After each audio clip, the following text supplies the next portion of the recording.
Welcome to Hidden Histories, where we uncover the stories that shaped our world. I'm Rowan, and with me, as always, is my curious co host, Alex.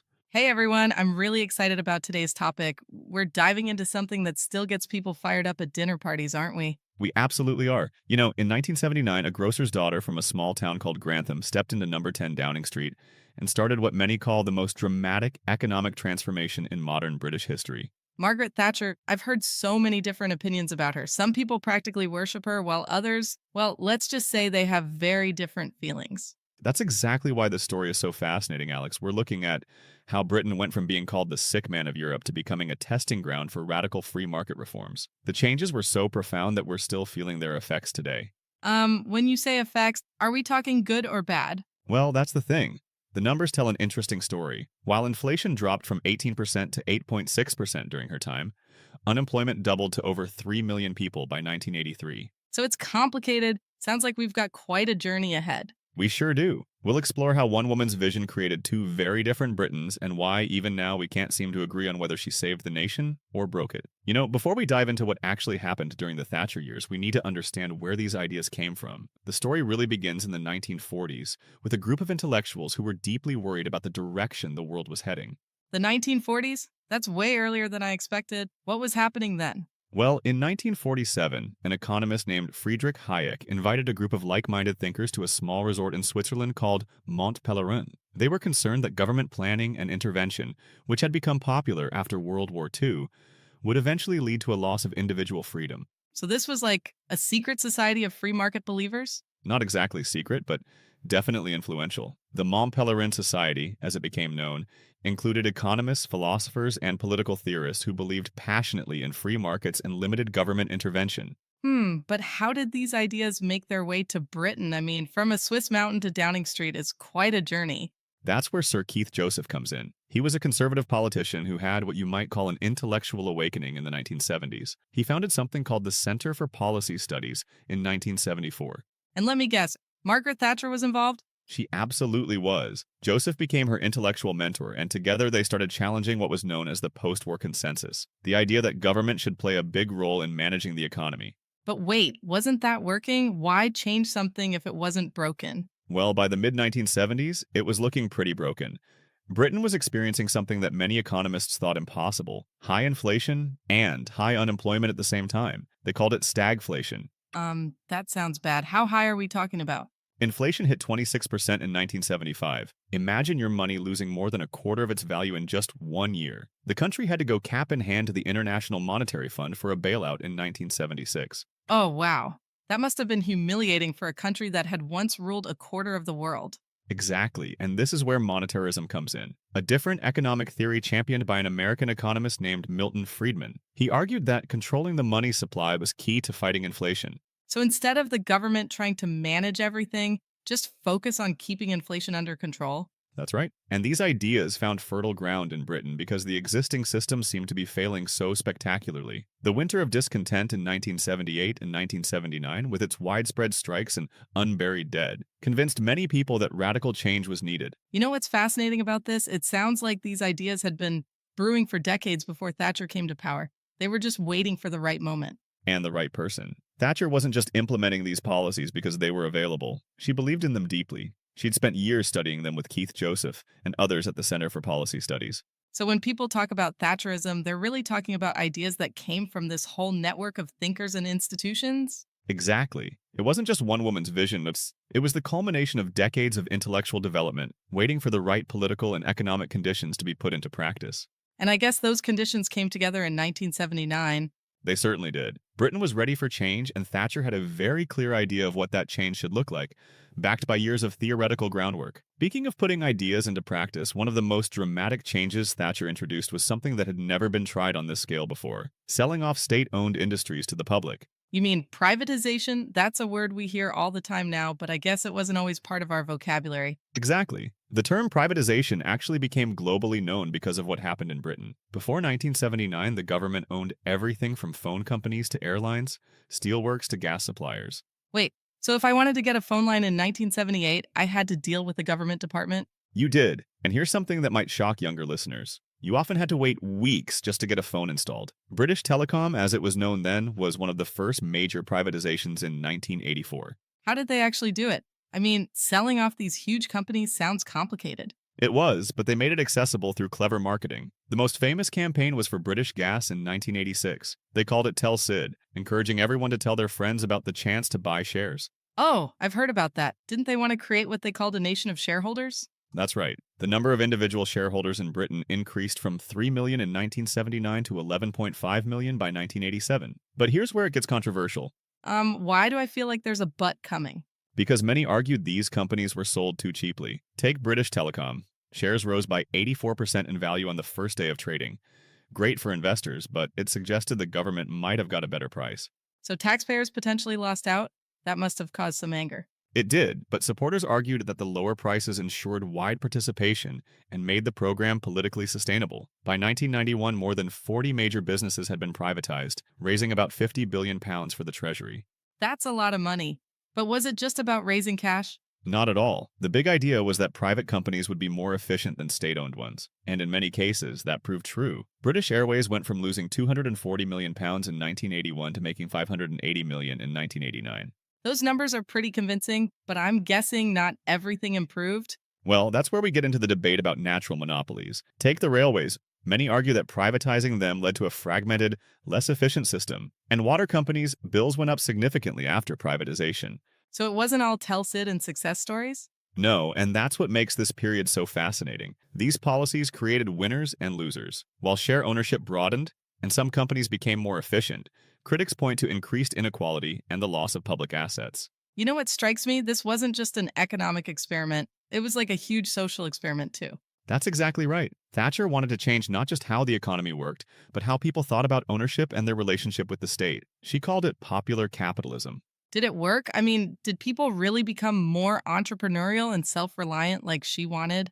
The evidence is mixed. While share ownership initially boomed, many small investors sold their shares pretty quickly. By the mid-1990s, most privatized companies were largely owned by institutional investors. So the vision of a shareholding democracy didn't quite pan out? Not entirely, but the privatizations did fundamentally change Britain's economic landscape. Whether you think that change was for better or worse often depends on whether you were one of the winners or losers from the process. You know, while we're talking about winners and losers, there's one conflict from this period that still divides communities today. The miners' strike of 1984 to 1985.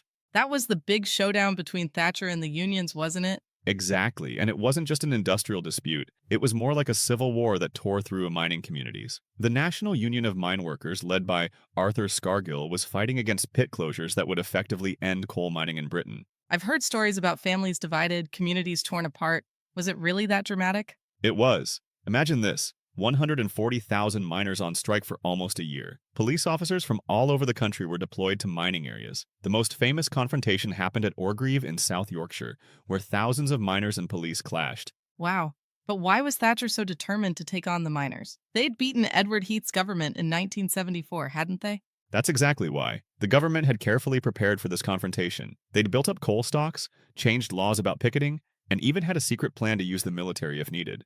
Hold on. The military against British citizens? Never came to that, but yes, that was how seriously they took it. But here's something fascinating. The government's own papers, released years later, showed that the cost of keeping uneconomic pits open was actually less than the cost of unemployment benefits in mining areas. So it wasn't really about economics then? Many argue it was more about political power. Trade union membership fell from 13.5 million in 1979 to 7.5 million by 1990. The union's ability to influence national policy was fundamentally broken. That's almost half. What changed to cause such a dramatic drop? Well, a series of new laws restricted union activities. They had to hold ballots before strikes, flying pickets were banned, and union leaders became personally liable for illegal actions. But the psychological impact of the miners' defeat was probably even more important. You mean it showed other unions what could happen if they took on the government? Exactly, and it changed workplace culture too. The closed shop where you had to join a union to work in certain places was outlawed. Individual employment contracts became more common. But what happened to all those mining communities? That's where we see the long-term social impact. Many never really recovered. In places like South Wales and Yorkshire, you still find higher unemployment, higher rates of chronic illness, and lower life expectancy today. That's heartbreaking. An entire way of life just gone. And that's why this period is still so controversial. While some celebrate the breaking of union power as necessary modernization, others see it as the destruction of working-class communities and their political voice. You know what's striking? It seems like every major change we've discussed had these huge social consequences that went way beyond just economics. That's because Thatcher wasn't just trying to change the economy, she wanted to change the whole relationship between the individual, society, and the state. As she famously said, there is no such thing as society. But clearly there was. These mining communities proved that, didn't they? And that's the paradox. The very solidarity she wanted to break down was what had held these communities together. When the economic foundation was removed, the social fabric started to unravel too. I can see why people still get so passionate about this. It's not just about what happened then, it's about who we became as a result. Absolutely. And whether you think these changes were necessary medicine or unnecessary destruction often depends on where you were standing when it all happened. While all these changes were happening in industry and labor relations, something equally dramatic was transforming the City of London. On October 27, 1986, something called the Big Bang completely revolutionized Britain's financial sector. The Big Bang? That sounds pretty dramatic. What exactly happened? Imagine this. In one day, centuries of tradition in the London Stock Exchange were swept away. Before then, the city operated almost like a gentleman's club. You had different people for different jobs, jobbers who made the market, brokers who dealt with clients, all very neat and organized. So what changed? Everything. They abolished fixed commission rates, removed the separation between brokers and dealers, and allowed foreign firms to take over British ones.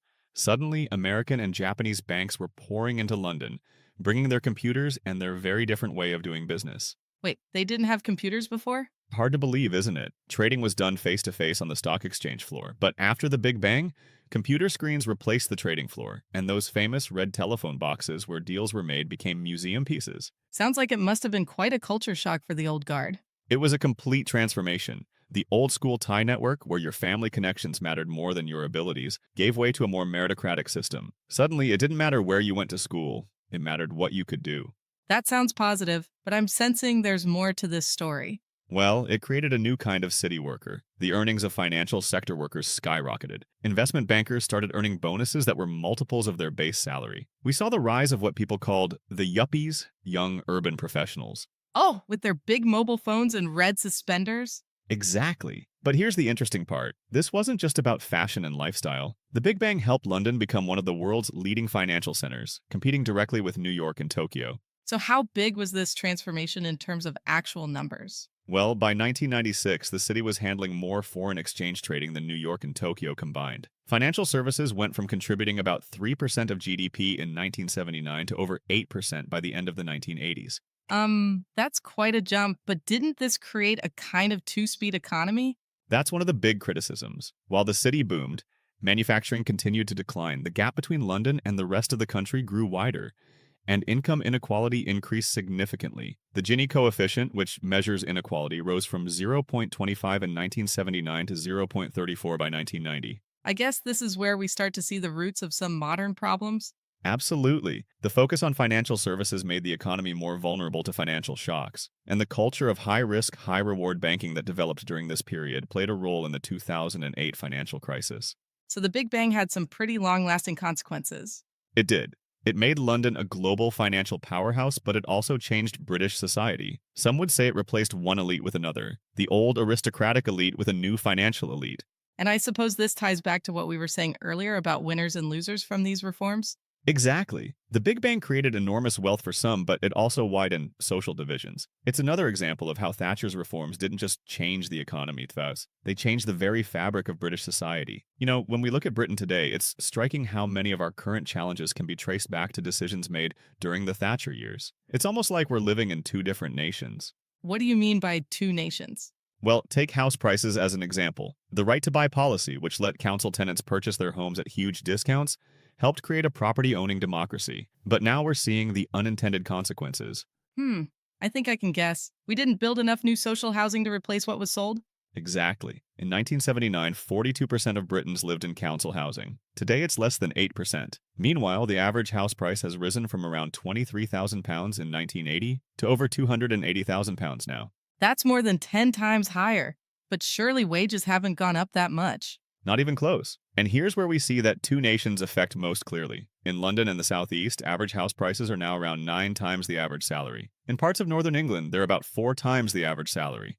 So we've got this geographical divide, as well as a social one? Absolutely. Look at Manchester and Liverpool, they both say. Both cities have seen impressive regeneration in their centers, but travel a few miles out and you'll find some of the most deprived communities in Britain. It's interesting how some of these divides seem to follow the old industrial map of Britain. That's no coincidence. Despite all the talk of rolling back the state, government spending in former industrial areas hasn't really decreased. It's just shifted from supporting industries to supporting people through benefits. Wait, so we're still spending the money just differently? Yes, and this brings us to one of the great ironies. Thatcher wanted to reduce dependency on the state, but in many areas, that dependency just changed form. Instead of supporting jobs and industries, we're now supporting people through various benefits and tax credits.